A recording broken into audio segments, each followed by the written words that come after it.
తిరుమల తిరుపతి దేవస్థానములు ధార్మిక ఆధ్యాత్మిక కార్యక్రమాలలో భాగంగా నిర్వహిస్తున్న మహాయజ్ఞం రామాయణ మహాభారత భాగవతాలను ప్రవచనాల రూపంలో భక్తులకు అందిస్తోంది. సమస్త జనానికి మానవాళికి ఇది ఒక ఐతిహ్యం, ఇతిహాసంగా నేను రచించాలి అనేటువంటి అభిప్రాయంతో ఈ ఇతిహాసాన్ని సమగ్రంగా అందించాలి. ప్రతి మానవుడు ఇది చదవాలి.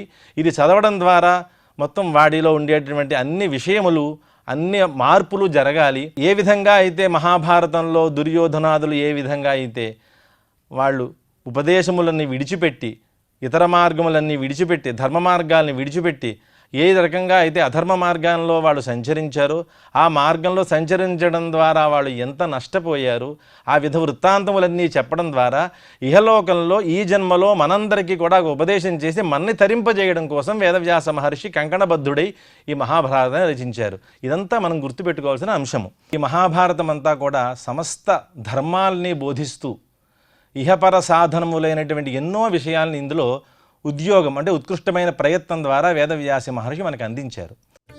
ఉద్యోగ పర్వం సోమవారం నుంచి శుక్రవారం వరకు రాత్రి 8:30 మీ శ్రీ వెంకటేశ్వర భక్తి ఛానల్లో.